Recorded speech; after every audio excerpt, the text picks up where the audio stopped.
Good morning, my friends. This is Paul, and this video was suggested by the YouTuber Psychology T, who also inspired me to make my previous video of 16 types explaining themselves. Well, I thought that was a lot of fun, and I certainly hope to do that again. I really do think that ISTJs really don't have much of a presence on YouTube, and I really want to continue informing people about our type because we really are so... They say INFJs are so misunderstood, but more INFJs express that, so I think ISTJs deserve to have a little bit of underdog moment, for lack of a better word. So here's the exact comment I got, albeit shortened. She wrote, "I'd love to know how ISTJs respond when someone makes them angry, or when they really tried everything with a person, but they just won't do the right thing."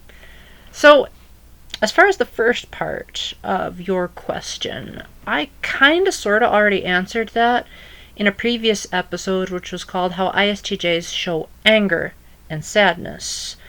Typically, we don't really show it very overtly. Most of it is on the inside, so we might be storming and raging on the inside, but on the outside we just go about our business and don't really look any different. But if we were to get pushed too much, there would be kind of a volcanic effect, but not as much as, say, the ESTJ or the ENTJ. Remember, our feeling is tertiary, not at the bottom. So that means it's fairly level with our thinking. So we're going to have sort of a holding back of sorts. At the most, we might be like, "Really? Why'd you move my CD? You know I always put my CD on the left side of the buffet." And then we wait for the person to give an answer, as opposed to, say, the ESTJ, where they might jump to conclusions and start yelling at someone before they have the evidence.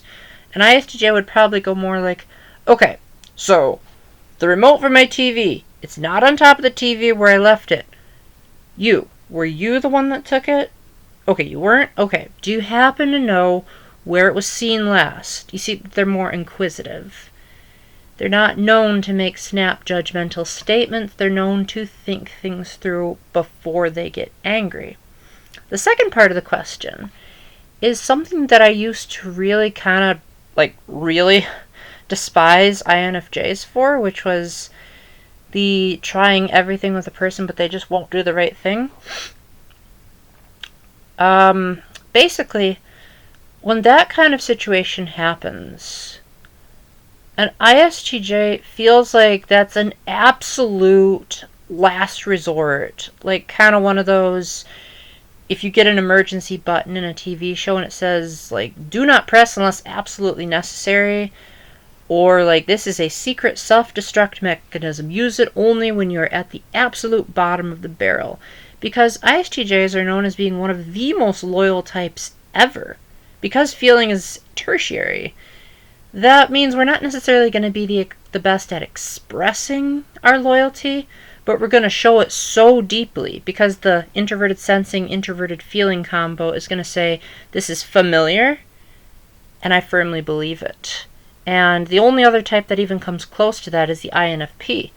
But for them, it's the other way around. So if their feelings get to be too overwhelming, they might just drop the relationship, not necessarily because the other person did something wrong, but because they're feeling a personal level of dissatisfaction. For the ISTJ, they're likely going to tough it out even if they're being drained, because they might see it as, well, I guess being drained is one of the side effects that I already figured that I was getting myself into, because I looked into the side effects and the hormonal changes and all of the drawbacks before I got into this. So ISTJs generally do more fact-checking first. They're usually not going to make friends with someone unless they have sufficient reason to believe that that person won't let them down, and that the friend is familiar enough that the ISTJ is not going out of their comfort zone to try something that's so entirely new that it's frightening. If, say, they've gone their whole life only hanging out with Catholics, and then a Protestant gets introduced to them, they might be a little bit hesitant. They'll say, "Oh, I'm not used to the fact that they don't do the sign of the cross at meal times. How am I supposed to handle this? Should I be preachy about it? Should I be silent, but if I'm silent, does that make me a liar? And so there's that questioning mode again. Again, tertiary feeling basically makes life miserable for ISTJs because it's one of our greatest strengths and greatest weaknesses at the same time. Because on one hand, we're okay at being confrontational. ISTJs certainly don't have a problem in principle of going up to someone and calling them out for what's wrong, but they also don't like giving unsolicited anger most of the time. Most of the time, they sort of want the person who's higher up in charge to do all the talking, and they'll just report it. Like, if something wrong is happening in the cafeteria at my job, I'm likely not going to go up to the people and try to stop the fight unless it's, like, say, super serious, where someone's head is bleeding. But if it's just, like, people are being too loud, I'll be like, okay, I'm pretty sure they won't listen to me because my rank is not sufficient enough for them to take me seriously. It would be better if I called a member of security, because they actually have the authority to do something about it, whereas all I would be able to do is just give harsh words and threaten to take them to the authority anyway, so it doesn't make sense for me to get involved. But this question is more on a personal level. I would even go so far as to say, I don't know exactly what Psychology T knows about me, but I'm guessing she probably figured out that I used to have a girlfriend. And I did a lot of videos with her on this channel, and we ended up breaking up. And I'm not going to say everything that happened, because, I kind of want to respect her privacy for the most part. I'll leave the nitty-gritty details to my absolute closest circle of friends, but long story short, basically I tried really hard to get her to do the right things, and I tried telling her why they were right, and why they would be beneficial to her, and even after the breakup, I still tried to guide her for about a year or so, saying, like, well, if you are gonna go this route in your life, then here are some precautions you ought to take. And I tried saying them real nicely, very non-confrontational. Okay, sometimes I showed tough love, but she had expressed that she liked that before. And then she would still not take my advice, and eventually it just led to, I guess, a miniature estrangement, for lack of a better word. Neither of us made it official that we didn't really want to talk, but neither of us really made the initiative to want to communicate, so it sort of just dropped, which I generally don't like. I generally like to confront the person and say, okay, you are doing all these things that are really getting on my nerves. I would very much appreciate it if you would cut that out, and we can try to work on a compromise here. I think the fact that we were dating for so long, and then we broke out of the dating, and then I tried to help her after the dating, and then I tried to help her after that, and she just kept saying no to every little thing. And because she pushed my buttons so much, it began to get to the point where I had to remind myself that Jesus said you don't have to be friends with everyone. In fact, if they don't listen to you enough times, then shake the dust off of your feet in protest against them. So remembering that fact made me realize, now I'm not saying I'm never going to talk to her again. If she's watching this, she's thinking, oh my gosh, Paul, did you just door slam me? No, I didn't. But what I am trying to say is that I may come across as though I have infinite patience. But there's that itty little bit of me, as small as I can get my fingers without actually touching them, that just completely says no. Okay, I bent over backwards to try to help you. I was willing to sacrifice everything for you. Well, maybe not absolutely everything, but I would have, gone through hell and back, been crucified for you, been stripped naked for you, been beaten to death, starved to death, whatever it took, for the sake of you getting to heaven, of you getting what you need, and this is how you repay it. Love is supposed to be something that's reciprocated, give and take. It's not supposed to be this servant-butler type relationship, which, even though we like those kinds of relationships, in romance, that's just not going to happen. In romance, we can't be our traditional butlerish self all the time. there's also got to be some level of, hey, Paul, I really appreciate you too. And so I am going to make an effort to take your advice and do the right thing. Not only because it's the right thing, but also because it makes you happy. And you're not asking me to do advice just because you're selfish. You're doing it because you're also thinking about my own good at the same time. And that may make it sound like there's a little bit of extroverted feeling in there. But what makes ISTJs different than, say, the INFJ or the ISFJ is the way that we express this frustration. Typically, ISFJs and INFJs are going to want to avoid conflict like the plague. So having that external monologue is likely something that they're going to go out of their way to avoid, be it blocking the person, be it even calling for a restraining order, be it moving to a different house so that the person can't find them. ISTJs aren't going to do that. They're only going to do that if someone is like a legitimate threat to their health. They're going to think logically. They're going to say, okay, well, the person can't actually hurt me physically. It's not like they're going to abuse my family.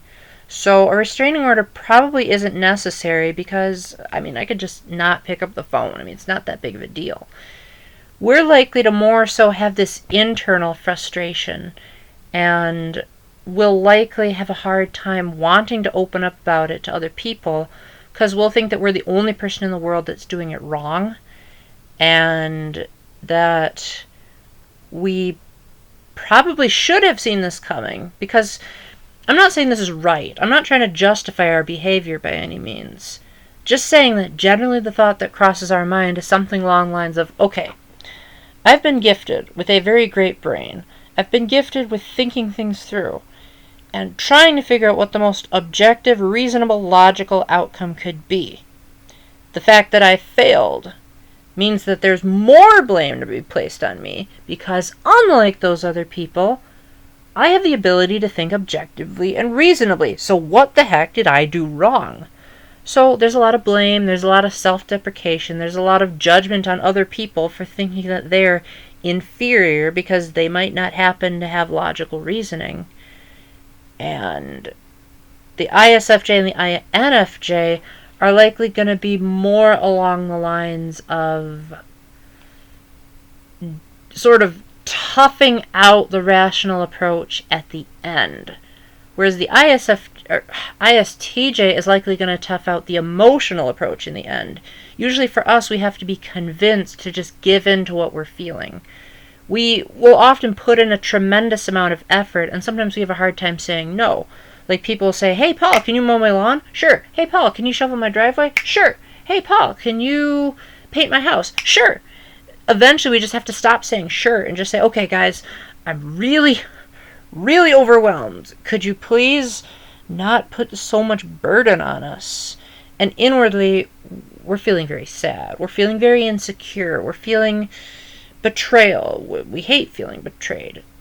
But we don't like to admit that that's actually happening, so we tend to just say, okay, regardless of what I'm feeling, I need to be the strong one here.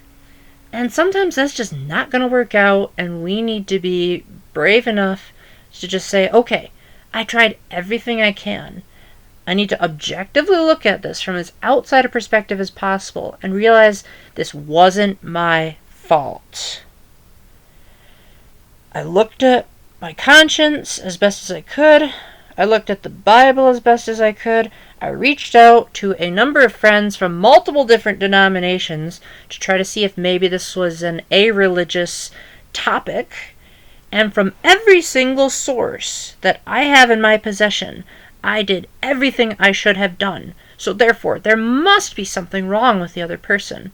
And it kills us, absolutely kills us to break that loyalty. We'd like to think that we're the type that'll stick with someone through thick and thin. The unyielding warrior was the nickname I wanted to give us. I said, logistician, that sounds like more of what an INTP would want.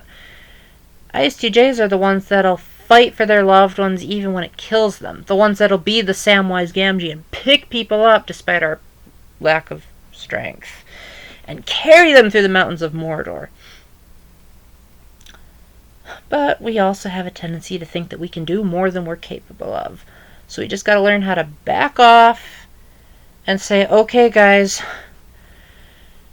I can only do 10 push-ups, so please do not ask me to do 20 at the gym until I have worked out enough to build myself up to that level. I don't know how great of an analogy that is. This was kind of an open-ended question, so I'm going to leave it at that right now. If I did not answer the question adequately, if there's something I missed, if you have something you want to ask in addition to this, or if there's another topic of the ISTJ inner workings that you want me to cover, let me know in the comments. If you're going to like or dislike this, I would appreciate it if you would leave a comment saying that you did that, because I want to know what I'm doing right, what I'm doing wrong. That way I can improve on these kinds of videos in the future. You could say, Paul, don't use your hands as much. I'll be like, oh, okay, I won't use my hands. So, yeah, please give a definitive answer about what it is you want improved. That way I can be a better YouTuber, and if you didn't like me before, maybe you can like me later. If not, whatever. There are other YouTubers out there, but there aren't that many YouTubers that are ISTJs that talk about ISTJs. So, you may be losing me, but I highly doubt you'll find someone else that covers our type as thoroughly as I do that actually is one. So just keep that in the back of your mind. With that, thank you very much for watching, and until the next time, keep the faith, stay epic, God bless, and remember, sometimes even loyalty has limits.